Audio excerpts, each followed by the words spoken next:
ਆਜ਼ਾਦੀ ਦੇ 75ਵੇਂ ਅੰਮ੍ਰਿਤ ਮਹਾਉਤਸਵ ਨੂੰ ਸਮਰਪਿਤ ਬਾਈਕ ਰਾਈਡ ਰੈਲੀ ਜੋ ਕਿ ਇਨਕਮ ਟੈਕਸ ਵਿਭਾਗ ਵੱਲੋਂ ਆਯੋਜਿਤ ਕੀਤੀ ਗਈ ਹੈ। ਅੰਮ੍ਰਿਤਸਰ ਬਾਈਕਸ ਨਾਲ ਮਿਲ ਕੇ ਇਸ ਰੈਲੀ ਨੂੰ ਇਨਕਮ ਟੈਕਸ ਦਫ਼ਤਰ ਅੰਮ੍ਰਿਤਸਰ ਤੋਂ ਲੇਹ ਲਦਾਖ ਲਈ ਝੰਡੀ ਦੇ ਕੇ ਡਿਪਟੀ ਕਮਿਸ਼ਨਰ ਅੰਮ੍ਰਿਤਸਰ ਸਰਦਾਰ ਹਰਪ੍ਰੀਤ ਸਿੰਘ ਸੂਦਨ ਵੱਲੋਂ ਰਵਾਨਾ ਕੀਤਾ ਗਿਆ।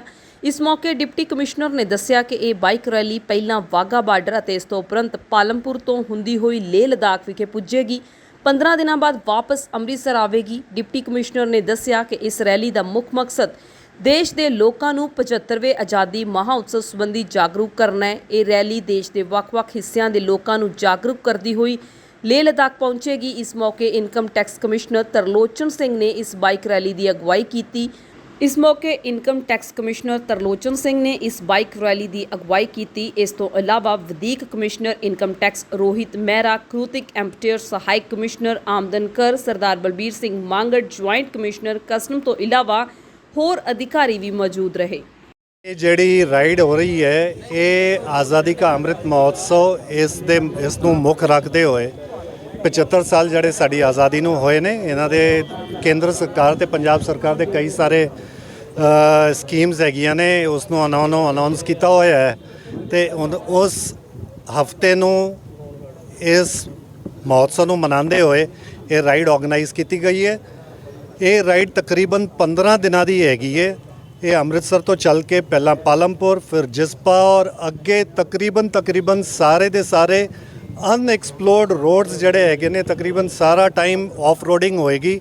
ਇਹਨਾਂ ਵਿੱਚੋਂ ਚੱਲਦੇ ਹੋਏ ਆਪਾਂ ਲੇਹ, ਪੈਂਗੋਂਗ ਲੇਕ ਵਗੈਰਾ ਪਹੁੰਚਾਂਗੇ ਤੇ 23 ਜਾਂ 24 ਤਰੀਕ ਨੂੰ ਅਸੀਂ ਵਾਪਸ ਅੰਮ੍ਰਿਤਸਰ ਪਹੁੰਚ ਜਾਵਾਂਗੇ। ਕੀ ਮੈਸੇਜ ਲੈ ਕੇ ਜਾ ਰਹੇ ਹੋ ਤੁਸੀਂ? ਮੈਸੇਜ ਹੈਗਾ towards let us celebrate the freedom of the country. ਸਾਨੂੰ 75 ਇਅਰਸ ਹੋਏ ਨੇ, ਸਾਡੀ ਬਹੁਤ ਸਾਰੀ ਪ੍ਰੋਗਰੈਸ ਹੋਈ ਹੈ ਕੰਟਰੀ ਦੀ ਇਸ ਵਿੱਚ, ਤੇ ਅਸੀਂ ਕੰਟਰੀ ਦੀ ਜਿਹੜੀ ਪ੍ਰੋਗਰੈਸ ਹੋਈ ਹੈ ਅਸੀਂ ਉਸ ਨੂੰ ਸੈਲੀਬ੍ਰੇਟ ਕਰ ਰਹੇ ਹਾਂ ਜੀ। ਮੈਂ ਜੀ ਤੁਹਾਡੀ ਤਰ੍ਹਾਂ ਮੈਂ ਵੀ ਇਸ ਇਵੈਂਟ ਵਿੱਚ ਮਹਿਮਾਨ ਦੇ ਰੂਪ 'ਚ ਹੀ ਆਇਆ, ਪਰ ਮੇਰੇ ਲਈ ਬੜੇ ਮਾਣ ਦੀ ਗੱਲ ਹੈਗੀ ਹੈ ਕਿ ਜਿਹੜਾ ਇਨਕਮ ਟੈਕਸ ਵਿਭਾਗ ਅੰਮ੍ਰਿਤਸਰ ਵੱਲੋਂ ਜਿਹੜਾ ਰਾਈਡਰਸ ਕਲੱਬ ਅੰਮ੍ਰਿਤਸਰ ਹੈਗਾ, ਅੰਮ੍ਰਿਤਸਰ ਰਾਈਡਰਸ ਕਲੱਬ, ਉਹਦੇ ਨਾਲ ਮਿਲ ਕੇ ਅੱਜ ਇੱਕ ਇਵੈਂਟ ਸਟਾਰਟ ਕੀਤਾ ਜਾ ਰਿਹਾ ਹੈ। ਇੱਕ ਬਾਈਕ ਰੈਲੀ ਫਲੈਗ ਆਫ ਕੀਤੀ ਜਾ ਰਹੀ ਹੈ ਜਿਹੜੀ ਕਿ ਵਾਗਾ ਤੋਂ ਹੁੰਦੀ ਹੋਈ ਇੱਕ ਵਾਰੀ ਇਹ ਲੇਹ ਲਦਾਖ ਦੀ ਟ੍ਰਿਪ ਹੈਗੀ ਹੈ ਇਹਨਾਂ ਦੀ ਪੂਰੀ। ਇਹਨਾਂ ਨੇ ਉਹ ਜਰਨੀ ਜਿਹੜੀ ਅੱਤ ਗਰਮੀ ਦੇ ਮੌਸਮ ਵਿੱਚ ਇਹ ਆਪਣੀ ਬਾਈਕਸ ਤੇ ਜਾ ਰਹੇ ਆ। ਇਹਨਾਂ ਤੋਂ ਪਤਾ ਚੱਲਦਾ ਹੈ ਕਿ ਇਹਨਾਂ ਦਾ ਕਿੰਨਾ ਜ਼ਿਆਦਾ ਇਸ ਆਪਣੇ ਜੋ ਇਹਨਾਂ ਦਾ ਪੈਸ਼ਨ ਹੈ ਬਾਈਕਿੰਗ ਉਹਦੇ ਲਈ ਹੈਗਾ। ਇਹਦੇ ਨਾਲ ਹੀ ਜਿਹੜਾ 75ਵਾਂ ਸਾਡਾ ਸਾਲ ਹੈਗਾ ਆਜ਼ਾਦੀ ਦਾ, ਉਹਨੂੰ ਖਾਸ ਤੌਰ ਤੇ ਸੈਲੀਬ੍ਰੇਟ ਕਰਨ ਲਈ ਇਹ ਰੈਲੀ ਆਯੋਜਿਤ ਕੀਤੀ ਗਈ ਹੈ। ਆਜ਼ਾਦੀ ਕਾ ਅੰਮ੍ਰਿਤ ਮਹੋਤਸਵ ਜਿਹੜੀ ਕੇਂਦਰ ਸਰਕਾਰ ਦੀ ਤੇ ਪੰਜਾਬ ਸਰਕਾਰ ਦੀ ਇੱਕ ਮੁਹਿੰਮ ਹੈ। ਆਜ਼ਾਦੀ ਦੇ 75ਵੇਂ ਵਰ੍ਹੇ ਵਿੱਚ ਆ ਕੇ ਅਸੀਂ ਆਪਣੇ ਆਜ਼ਾਦੀ ਦੇ ਮਹੱਤਵ ਨੂੰ ਸਮਝਦੇ ਹੋਏ ਇਸ ਪੂਰੇ ਵਰਸ਼ ਵਿੱਚ ਅਸੀਂ ਵੱਖਰਾ ਇਹ ਪੂਰੇ ਸਾਲ ਵਿੱਚ ਇਵੈਂਟਸ ਕਰਨ ਜਾ ਰਹੇ ਹਾਂ।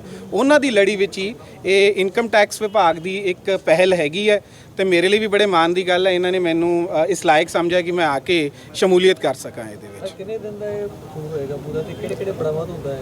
ਇਹਦੇ ਬਾਰੇ ਤੁਹਾਨੂੰ ਮੇਰੇ ਤੋਂ ਵੀ ਬਿਹਤਰ ਤਰੀਕੇ ਨਾਲ ਮਿਸਟਰ ਖਾਲਸਾ ਦੱਸ ਪਾਣਗੇ ਜਿਹੜੇ ਕਿ ਇਸ ਨੂੰ ਲੀਡ ਕਰ ਰਹੇ ਹੈਗੇ ਨੇ। ਸੋ ਮੈਂ ਬੇਨਤੀ ਕਰਾਂਗੀ ਕਿ ਉਹ ਤੁਹਾਨੂੰ ਆਪ ਦੱਸਣ ਕਿ ਇਹ ਕਿਸ ਪੜਾਵਾਂ ਤੋਂ ਜਾਊਗਾ। ਪੰਜਾਬ ਦਾ ਹਰ ਮੁੱਦਾ, ਹਰ ਖਬਰ ਸਭ ਤੋਂ ਪਹਿਲਾਂ ਵੇਖਣ ਲਈ ਜੁੜੋ ਸਾਡੇ ਚੈਨਲ PGA ਇੰਡੀਆ ਨਿਊਜ਼ ਦੇ ਨਾਲ। ਲਾਈਕ ਕਰੋ ਸਾਡਾ ਫੇਸਬੁੱਕ ਪੇਜ, ਸਬਸਕ੍ਰਾਈਬ ਕਰੋ YouTube channel PGA India news.